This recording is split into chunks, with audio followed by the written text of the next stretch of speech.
ISA-CETEP ou Antiga Transmissão Paulista, maior oportunidade da Bolsa, é sobre ela que iremos falar hoje, que vem caindo 2,36% nesse último pregão da semana, e é uma empresa que tem mais de 1.500 colaboradores, está presente em 18 estados, e opera uma complexa rede de transmissão, onde trafega 30% de toda a energia transmitida no Brasil e 94% no estado de São Paulo. Então, é uma empresa que está situada no setor de energia elétrica, no subsetor de transmissão. E para compreender melhor essa empresa, a gente tem que entender como é que funciona o setor de energia elétrica, que é dividido basicamente em 3 subsetores: geração, transmissão e distribuição. Empresas de geração têm usinas hidrelétricas, têm parques eólicos e várias outras formas de geração de energia. Já a parte de transmissão é o que conecta essa energia gerada até uma subestação para depois ela ser distribuída nas residências. Então a transmissão faz essa ligação entre a geração e a distribuição. Ela ganha leilões, faz a instalação da linha de transmissão e depois tem uma receita gerada por isso. Já na parte de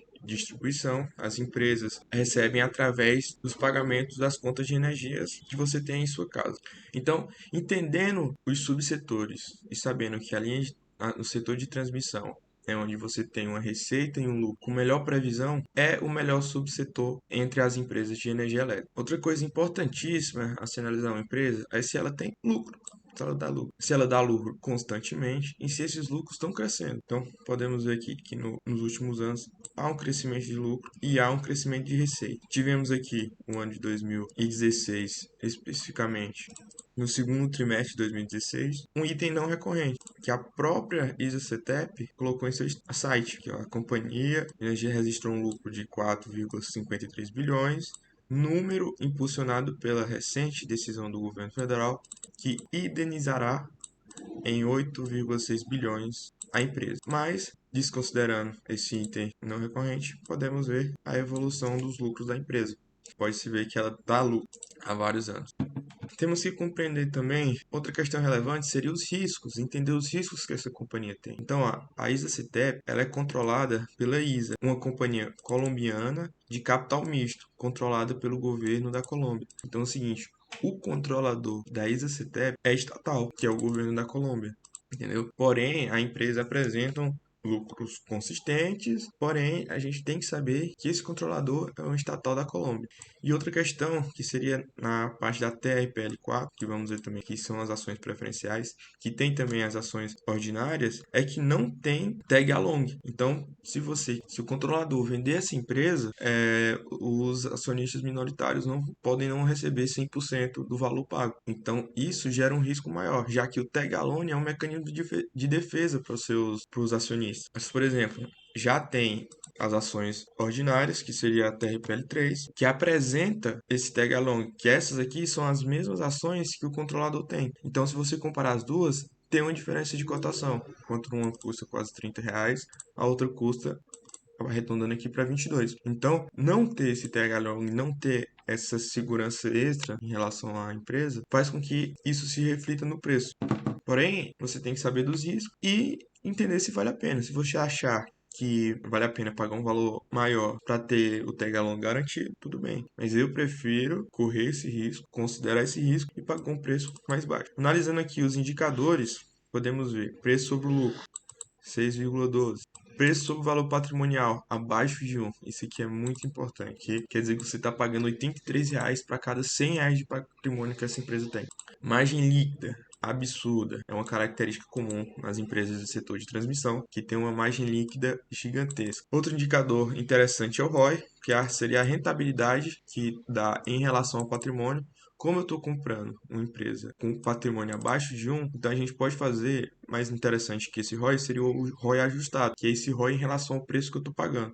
Então, pegando aqui a calculadora, é 13,53 dividido pelo valor patrimonial, preço sobre o valor patrimonial, que é 0,83. Então, o ROI ajustado seria de 16%, que é a rentabilidade sobre o patrimônio de forma ajustada, já que eu estou pagando abaixo do valor patrimonial. Então, é um ROI bem alto. E o ROIC aqui, que é o retorno sobre o capital investido, também acima de 10%, é bem sustentável. Olhando aqui a dívida, ela tem uma dívida sobre o patrimônio menor que 1 e a dívida sobre o EBITDA de 2,06, que é uma dívida baixa, principalmente quando a gente for comparar com as transmissoras, outras empresas do setor. Tem aqui um crescimento de receita e um crescimento de lucro. Comparando aqui a Transmissão Paulista e o CTE com as outras transmissoras, podemos ter um resultado bem interessante. PL bem abaixo que as outras, única negociando abaixo do valor patrimonial. Tem a questão do dividendo, pagando dividendo abaixo, que é um dos motivos que o preço tem caído em relação às outras. Margens bem parecidas, porém perde ainda para a Taesa. Na parte de dívidas, a única que está com dívida líquida sobre o patrimônio abaixo de 1 e a dívida líquida sobre o EBITDA bem abaixo das outras empresas. O ROI fica abaixo da Taesa, porém o ROI ajustado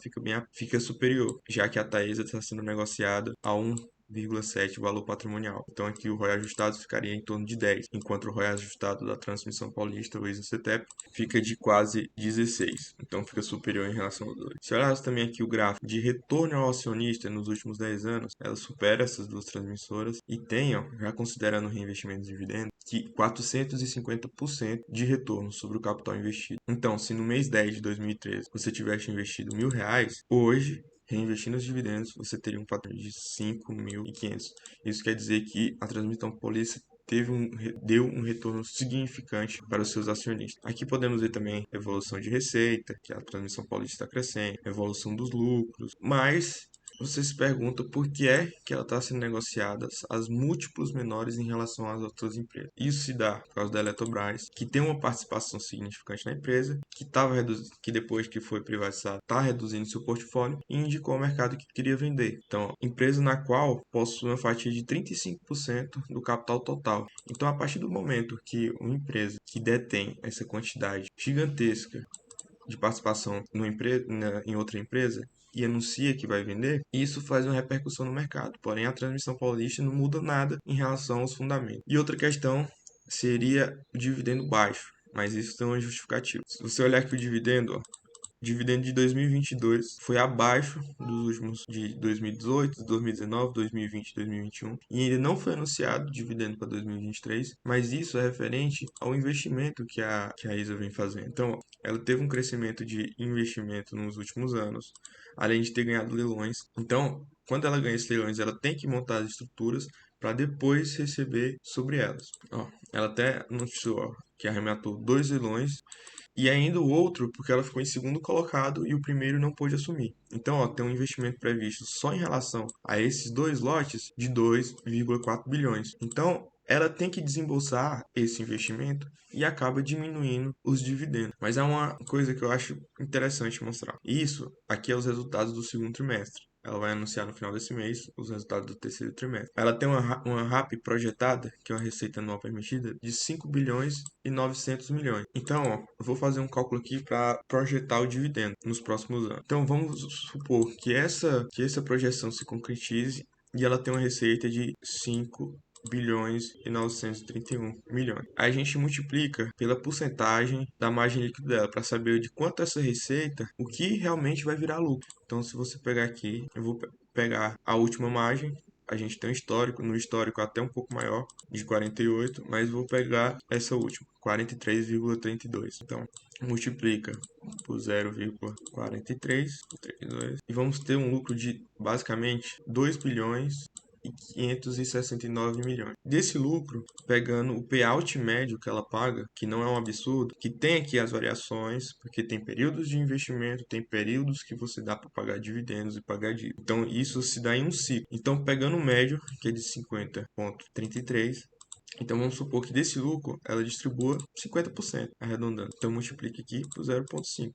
50%. Então ela vai distribuir 1 bilhão e 284 milhões. Aí temos que dividir isso pelo número de ações que tem. Então iremos pegar o número de ações que a empresa tem, e aqui ó, o número de papéis, que é 600 milhões, e vamos dividir. Lembrando que aqui é 1 bilhão, entendeu? Como aqui é 600 milhões, a gente divide por 0,658. Então vai dar um dividendo por ação de aproximadamente 1,95. Então é R$ 1,95 por ação.